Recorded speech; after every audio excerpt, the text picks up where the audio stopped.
Hey friends, welcome to Homegrown Florida. As you may have noticed, I am not in the Homegrown Florida garden. Can you guess where I am today? That's because I am out here in St. Pete with my friend, Hi, Jacqueline, the Wild Floridian, and we're going to be talking all about tips for our brand new Florida gardeners. Yay! Yay! I'm super excited.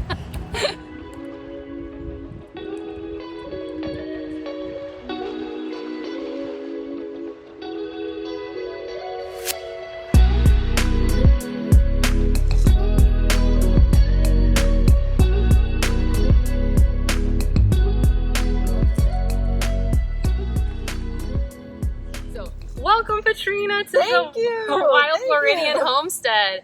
So I have loved watching your channel, and I feel like you are so good at vegetables. Like, I feel like I'm good at vegetables, but honestly, watching her, I feel like she's so good at vegetables. And I feel like when Floridians begin, they always want to begin with vegetables. That's where I started.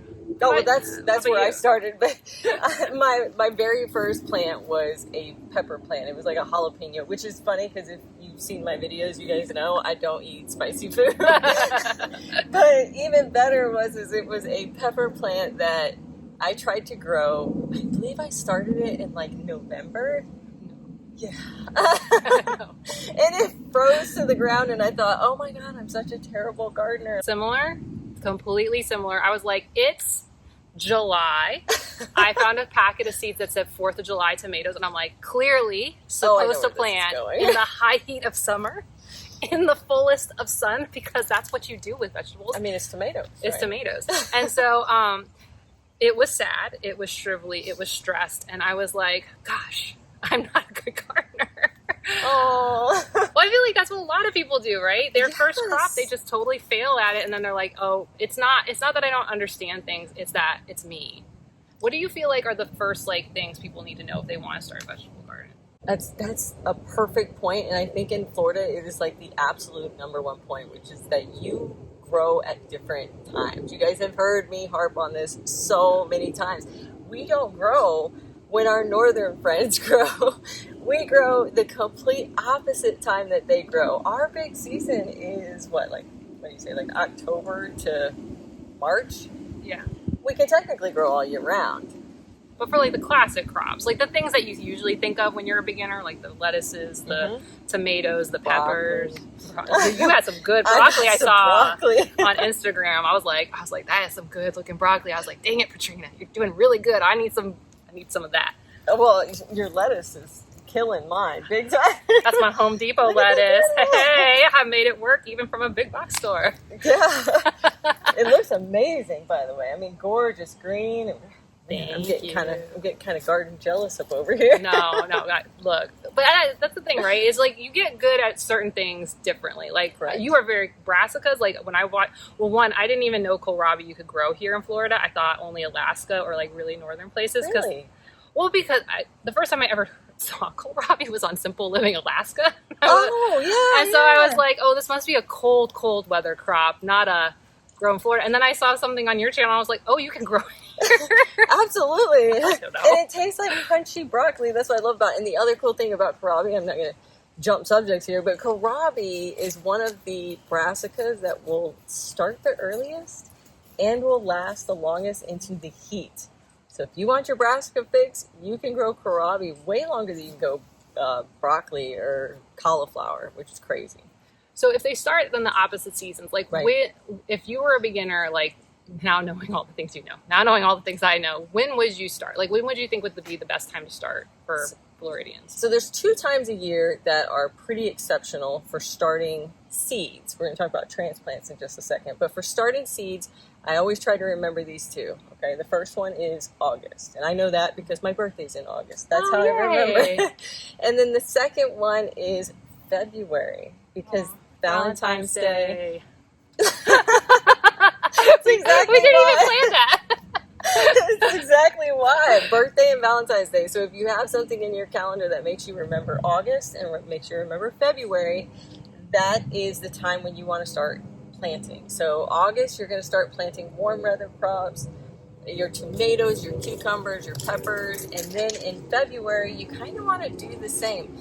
In between those 2 months, while you're moving from August to February, then you're going to want to be able to grow all the cool season crops, all the stuff that we see at the grocery store, you know, cabbage, onions, garlic, lettuce, kohlrabi, broccoli, I mean, all peas, all that cooler stuff that really likes our winter weather here. I don't even know, can you call it winter? I mean, it's like, it's winter for us. But no, I mean, no, if you were just moved from the north, I would not, in no way would they consider it winter, which is why we have a whole bunch of places called like Winter Haven and Winter Springs. It's because this is where all the northerners went for winter because the weather was so nice. Beautiful. And the crops love it. That's when we have the least amount of bugs. That's when we have not a lot of rainfall, which is good for us because here we're a subtropical environment, and that means that there is a ton of rain, and that means that there is a ton of fungal issues that occur. But winter is like our peak beautiful time.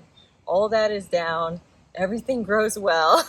Beautiful blue skies like every day. Gorgeous, gorgeous. And it helps because it's not too hot.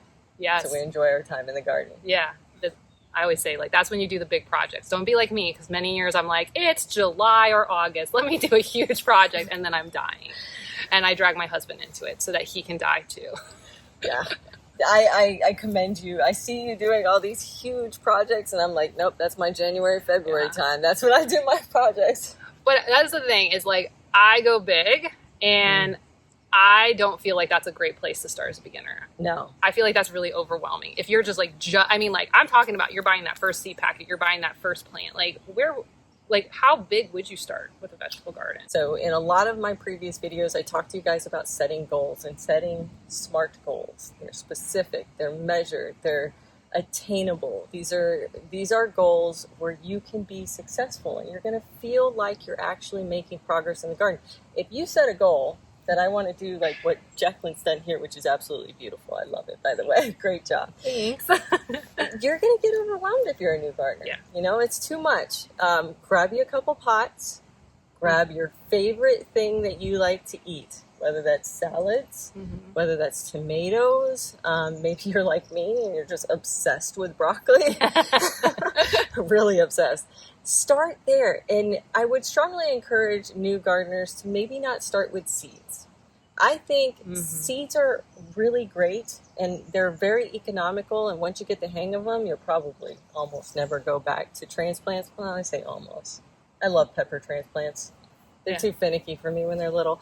But if you focus on some transplants to get you started at that right time of year and you focus on just that one or two plants, you're going to baby them and you're going to give them that extra attention and you are going to be successful because you're not having this huge thing that you have to manage and learn. And that's the thing with vegetable gardening is out of all the types of gardening that there is to do, from vegetables to tropicals to native plants. We'll get on that later. Yeah. The thing is that like I feel like you have the most skills to develop. Like lots and lots of skills. That's why like I really love your whole thing about containers. So yeah, I could pick my favorite plants, but like how big of a container is it? Like this big, this big? Like how big would you do? And then like if I didn't even know where to start and I just wanted to do something, what would be like your top 3 favorite plants to go and put in a container for the first time? This is awesome questions. Awesome questions. Thank you. Because I want to know too. So the perfect pot to start with for anybody, especially beginners, northern gardeners who've just moved down, get you those fabric pots. The reason I love them is they have the proper drainage and most of the time they have the proper size. They come in different sizes, but the majority of what you're going to find is the 10, 15, 20 gallons. Most things that you want to grow, you can make a 10-gallon work. Usually when you buy them from Amazon, you can get a package of them. You're going to fill it up with your favorite dirt. I know a ton of people get really crazy about what kind of dirt to use. Head to your big box store, find you an organic potting soil or raised bed mix. That's going to work for you. And then I was going to say, I completely agree on just using the big box store. Like I even tell people like, what has the vegetables on it? Like I know there's a lot of stuff about Miracle Grow and everything. Like in the beginning, don't overcomplicate things. Like simple. And then from there you can get more organic, more optimized from your like cost perspective. But like in the beginning, do things that she's going to explain are going to work, instead of like, because what you don't want to get into is like, I'm failing, and is it me?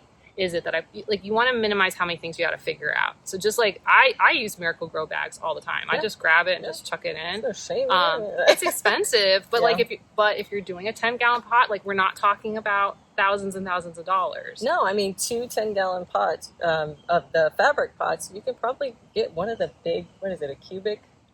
Oh, 1 cubic yard. Yeah, 1 cubic yard. Oh, you probably bag. 1 cubic foot for that. Oh, okay. Yeah, you could take 1 bag of that stuff and kind of split it between 2 bags, and you're probably going to be fine there. Now let's talk about the 3 of my favorite vegetables to start for newbies. Okay, number 1, green beans, all day long. Green beans. The reason I love green beans. That throws me. I don't think I've ever grown green beans. Oh my gosh, girl, you gotta grow 'em. You gotta grow 'em. Let me tell you why. They just give you immediate confidence. Okay, so a green bean will sprout within 3 days. True. 3 days. Do that. Fast. And then they grow so fast. I mean, you can walk out every day and you see growth. So it makes you feel progress. And I think that's what we need as gardeners. 2, they don't need fertilizer. You're keeping it simple here, right? That's what I'm talking about. Because once you start getting the fertilized game, that's not a beginner skill. I don't feel like that's a beginner skill. It's not. I mean, you got fertilizer in the dirt that you bought, but it's minuscule. But when you get into beans and peas, you don't need to fertilize. Huh. Yeah. So if you start with a green bean, it's going to germinate fast. The plant's going to grow quick. It's not going to be fertilized. You literally place it and walk away. Do you have a favorite variety? Yes. So Blue Lake beans as well as Provider. Okay. Those are 2 of my favorite green bean varieties. And where would they get that? So actually, our big box store, Home Depot, has both. There you go. There's also, of course, the online ones. Some cheaper ones that I found that I love to promote are dollarseeds.com. Germinations are great, and they're $1. MI Gardener, $2, although they have a minimum order amount for free shipping. But just head on down to Home Depot or Lowe's and grab a couple packs. Awesome. You really don't even need that many packs, guys. I know that you go out there and you maybe want to grab like 6 packs. You only need 1. I have tons of packs of seeds that I haven't used over the last 2 years. Start with 1. Just start with 1. Okay, so after green beans, I think my next favorite, easiest vegetable is going to be radishes. Really? Radishes. My Ben does not like radishes. I'm not the biggest why? fan. Okay, so radishes, number 1, they're fast growing. Okay. And now you're going to be getting into a seed that's a little bit different. So a green bean seed looks like a bean. You know, it's got some stuff in it, so you're not going to like poke it down too deep or too shallow. But with a radish, they have smaller seeds. So you're going to have to start getting a little bit of skill around how deep to plant your seed, which always is as big as the seed is how deep you want to plant it. So this is going to give you a little practice in this area. That's a really good tip, because I totally screwed that up in my first 2 years. I think I took like lots of little tiny lettuce seeds, and I was like 1 inch deep. Boom. What happened to them? Nothing. Oh yeah. Nothing came up, and then I was like, I'm a bad gardener. No, it happens to the best of us. We don't know. But my trick is, however big the seed is how deep it needs to go down. And so radish seeds are pretty small. You'll just, what I call surface sow them, which is just, sprinkle like salt, and then take a little bit of dirt and sprinkle like salt on top of that. That's nice. Spray with a spray bottle or a little misting, and then ignore them. They grow in usually about 30 to 45 days. So we're talking about some seriously fast vegetable. That is fast. Versus like tomatoes, those take a while. Yeah, we're talking 4 or 5 months with some tomatoes. Yes, indeed. So while she thinks of her third, we'll put links in the description for those grow bags that she's recommending, so that you can get those if you're wanting to. And then I think my third one's going to be lettuce. Everyone loves lettuce, right? And if you're going to grow radishes, you might as well have lettuce, because then you put your radishes in your salad. Yeah. And just like radishes, the lettuce seed is very similar. It's very, very small. And so you want to surface sow it as well. Mm-hmm. Keep it moist. Like the green beans, lettuce seeds come up in a matter of days, 3 or 4 days. I mean, they are up and at it. Yes. I think the struggle that some people come to with lettuce is they're worried about putting lettuce out in full sun. because, I don't know, they think maybe lettuce can't handle it. And lettuce can't handle it if we're in summer. But if you're growing it in winter, yes, it can handle full sun all day long. That way you don't get leggy lettuce. What's leggy lettuce? You know what leggy lettuce is? Tall? Yeah. When it gets that like weird stalk and it's all like, that's what I usually see it as. That's leggy lettuce, absolutely. It gets too tall, and then the top of the plant's leaves will completely fall over, and then the plant can't really hold itself up at that point. So that'll get you a little bit of experience around how to deal with leggy plants and how comfortable to get with being able to put these tiny little baby seedlings, I mean they're tiny, out in this very hot sun and realize that they're going to do very well. It's also going to give you a little experience of transplanting. Now you can grow lettuce direct seeded, but I much prefer them transplant. I think that's what you did right here. Right? I bought transplants because I was like, the Valentine's Day thing was happening, and I was like, I don't know if I have the right type of seeds. Let me just go buy transplants. Do that. Definitely do that if you don't want to do seeds. So one of the things that I feel like is a good beginner skill, because oftentimes I feel like you get really good germination rates from lettuce seeds. Yeah. So it forces you to learn how to thin, which is like the hardest beginner skill, not because it's literally hard to do, but because it's just so counter, because you're like, I spent all this time making this, my babies are growing, and now I'm gonna go kill all of them, or at least like half of the ones put in. And I learned very hard way that it was such a bad idea not to thin. I was like, I will let all the lettuces grow, and they live. And I had a whole bed full of them, and there were lots of pest problems. And I will talk you through how we will deal with that in the next video, but I learned really hard. But I think it helps you learn how to, and the cool thing is when you're thinning, you're also harvesting. Unlike other plants where like when you thin them, you're just like, that's done. It's out. But when you thin lettuce, like you can eat it. It's microgreens. It's probably one of the most healthiest things that you can get out of your garden in terms of nutritional. Fancy restaurants charge a lot of money for that, so you could just take that. If you don't thin, besides the pest pressure that Jacqueline just mentioned, you're also going to end up with tiny plants, small plants. They're not going to get to big potential. This took me years to just bite the bullet and actually start thinning my plants, because if you don't do that, your lettuce is not going to get big. And how thin is depending on if you want a heading lettuce versus just loose leaf lettuce. You want at least 4 inches, sometimes up to 8 inches in between each plant. I know that sounds like a lot, but as you can see with this guy, he's taking up a little bit of space, and she's got great spacing. Those are beautiful. Those are going to head up gorgeous. Good job, Jacqueline. I've gotten better through the years. But one of the things I like to start with, and I don't know what varieties of lettuce you like to start with, but I like starting more with the cut and come again, like that loose leaf lettuce, versus trying to get a whole head. Just because Florida, with the heat and the pest pressure, even though we don't get as much pest pressure through the winter, we still have a lot of bugs throughout the year, all year. All year. And I, in the beginning, feel like if you have to wait a long time for a harvest, like the odds increase that something's going to get it before you do. And that's why I like the cut and come again, because it's really fast. Like you don't have to let the plant get that big. Like within a few weeks, you're just already starting to like just clip. This little guy back here, I would cut and come again him right there. Yeah. And so I feel like then you can get that when you're a beginner, like that already you're getting some success, you're already getting to eat some of your food. And then like if for some reason like we have an unusual year, even if you grew things at the right time of year, we do have unusual years where all of a sudden you're going to get a lot of bugs, and it has nothing to do with you. It's just what's going to happen. And it doesn't feel like a total loss because you've already gotten like a few harvests on your plant. Absolutely. And if you haven't seen it yet, make sure to check out my video. I'll put it up here on Cut and Come Again. It's going to show you exactly how to use this method to get all of the lettuce as possible before you maybe hit some pest pressure or a hurricane comes through and takes all your seedlings. Been there. Been there. Hi, Ian. Yeah. So we talked a lot about seedlings, Katrina. Yes. But you also said, like, if you're starting, don't start with seeds. You start with, like, starts or transplants, the things you can just go buy from someone else who knows what they're doing, which is a completely a good place to start. And absolutely. I'm 100% with Katrina. I highly, highly, highly recommend starting that way. So what would be your first transplants? Like, if I'm brand new, what would you tell me to go buy? Everyone's going to love this answer. They're going to love it. What? Tomatoes. Yay!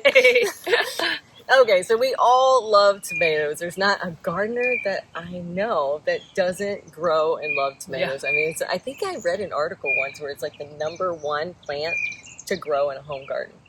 I could see that. Yeah. 100% could see that.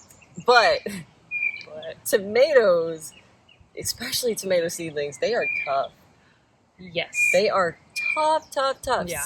By seed, I mean, you really have to be a little bit further along in your gardening journey before you jump to trying to do either peppers or tomatoes from the seed stage. So this is one where it just makes sense to get them as transplants. And on top of that, ROI wise, you are still going to get an excellent ROI on these. They produce a lot. Even I feel like a lot of people poo-poo on the cost of a tomato plant, and they're like, oh man, you could just buy it from the grocery store. But I completely agree. Like, you will get that money back. If you set it up successfully at the right time of year with the right stuff, like, you're going to get your money back 2 times, 3 times easily, and you're going to build so many skills at the same time. Right. You're going to get that confidence that you need. And on top of that, there is not a single grocery store tomato that tastes like a homegrown tomato. And just from flat out, just the varieties. This isn't like some hippy dippy whatever. Like, just the varieties you can get at the store versus the varieties you can get when you pick your own homegrown. You're going to be able to get sweeter, more juicy, more all good things. Yes, it's amazing the amount of varieties that are there. And then another really cool thing about getting a tomato transplant, you don't really have to be all concerned or worried about how to actually put it in your container. Cool fact, right? Cool fact is that when you put a tomato into a container or into your garden beds, bury it as deep down as you possibly can. And why is that? It can grow roots all along its stem. That's right. Ding, ding, ding. Okay, so tomatoes grow roots. They're one of the few vegetables. There's a couple others, but they're one of the few vegetables that will root all along the stem. And so by burying it deeper, you're actually encouraging that plant to have a more healthy experience in life. Yep. Okay, so what's your favorite variety of tomato to buy? Girl, I don't know if I can do this. Well, here's my tip. I'll give you guys this tip. In the beginning, don't pick big tomatoes. No. Odds are you're going to lose them to pests. Yeah, small ones. So I've had really, really good success with 2, and I think one's going to be a little bit of a surprise. Oh. Yes, but I'm going to go with the one that most people have heard of before, which is our Everglade tomatoes. Which was designed by my alma mater, University of Florida. Oh, that's so cool. Yes. Nice. It was designed to grow in our heat, our humidity, and I think I was watching one of your videos, you're like, and it will go into the summer, which is true. It does. It Very will far. So even if you don't hit that Valentine's Day. Yeah, exactly. Great point, Jacqueline. So if you didn't get a chance to get your tomatoes started and you are past Valentine's Day, you can still start Everglades. These things grow all through the summer. Now, my second one, which I think is probably going to be a little controversial so for some of our garden friends on here, is going to be the pear tomato. Oh. It's they come in yellow and a red. Yeah. So the yellow pear does very well. I particularly like the red pear. I like the flavor of it. It does get eaten up by bugs. It does get eaten by bugs. It does split. But it produces such an obscene amount of tomatoes that you will not even notice. Oh. You will not even notice the loss of it. And I would say just let it go wild. Like, I know a lot of people are into all of these different methods of, like you should trellis, tomato cages, Florida weed, which is something I'm going to try. But tomato steaks. I just let it. I don't even trellis it. I don't do anything to it. Really? Yeah, I let it run. It produces so much that even if some of them get eaten by bugs on the ground, you have so much that you get from it that, that way you can feed a little bit of the wildlife and you can feed yourself. I knew you would like that one. Well, and the other thing is like, and both of those are small varieties. Yes. Absolutely. And that's the big thing in the beginning is small varieties because you can pick and pick and pick before bugs really get a chance to get in. And also for your own self, like, it's just more exciting in the beginning when you're like everything. Because I just feel like in the beginning, Florida, and I literally have master gardeners I've talked to who've moved down here, and they're like, I struggle so hard. It's just a lot harder to grow vegetables. Yeah. And I want to say that not to discourage you, but more of like, so when you hit points when you struggle, don't feel like it's about you. It's not your fault. It's not your fault. You're doing great, guys. Just have things to learn. feel like this video is like a lot of a pep talk, but it really is. There's a lot of skills to learn, and Florida really does force you to try to learn a lot quickly because it isn't the easiest climate to grow classic vegetables in. Classic. But then again, there's a lot of non-classic vegetables. Stuff they can't grow in the north. Oh my gosh. It's so exciting. And aren't they? I get that sometimes. Well, and a lot of those are easier. Yeah. Like, definitely. like we're sitting here like, oh, my lettuce, oh, my tomato. And then these ones, it's like, I threw the seeds in, I kind of forgot, I had worked really hard, like, and wasn't paying attention for a month, and then like, hey, there's some stuff. Yeah. We were talking about this earlier. Yeah. We talked a lot before we filmed. The Thai soldier bean. I am such a fan. Let me tell you all the wonderful things about a Thai soldier bean. It grows in the summer. It requires no fertilization. You don't have to water it. You don't have to fuss over it. The bugs can eat it. And you know what you get out of it? What do you get out of it? You get out of it green beans, Which, yay. yummy during the middle of the summer. You get an edamame substitute. I love edamame. Or, if you just hold out a little bit longer, you're going to get a dry bean. Which, hello.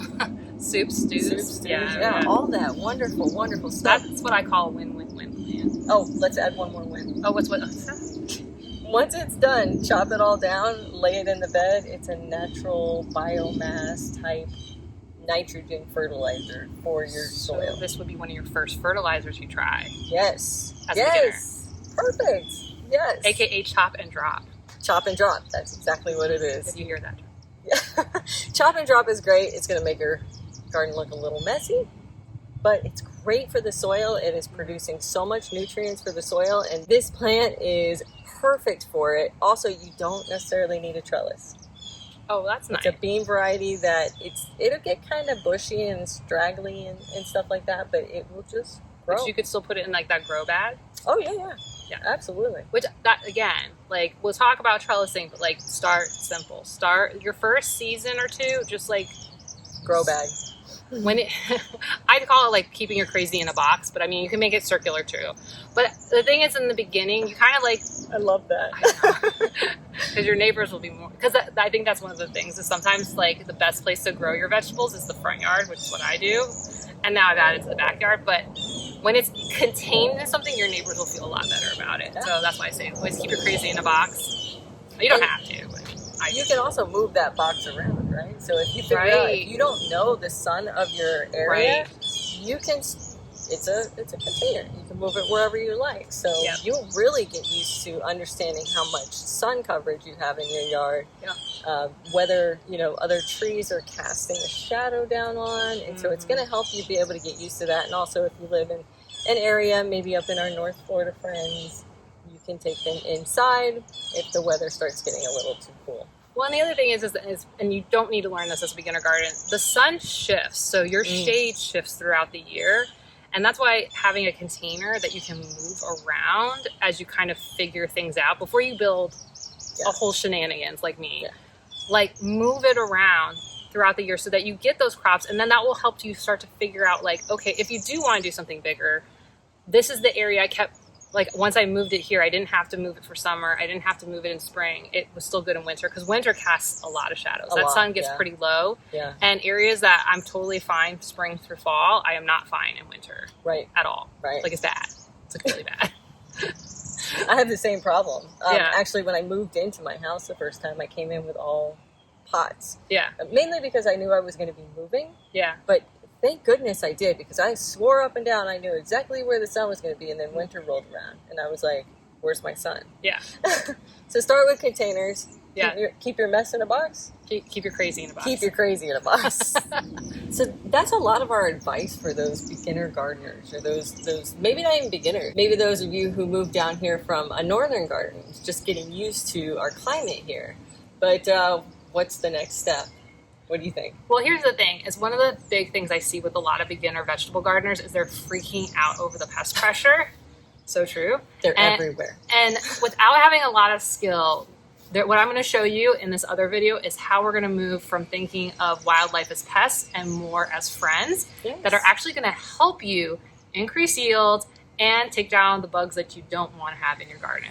This is incredibly, incredibly important, guys, as you're moving from your beginner stage to the next stage of that intermediate, moving into the expert world of gardening.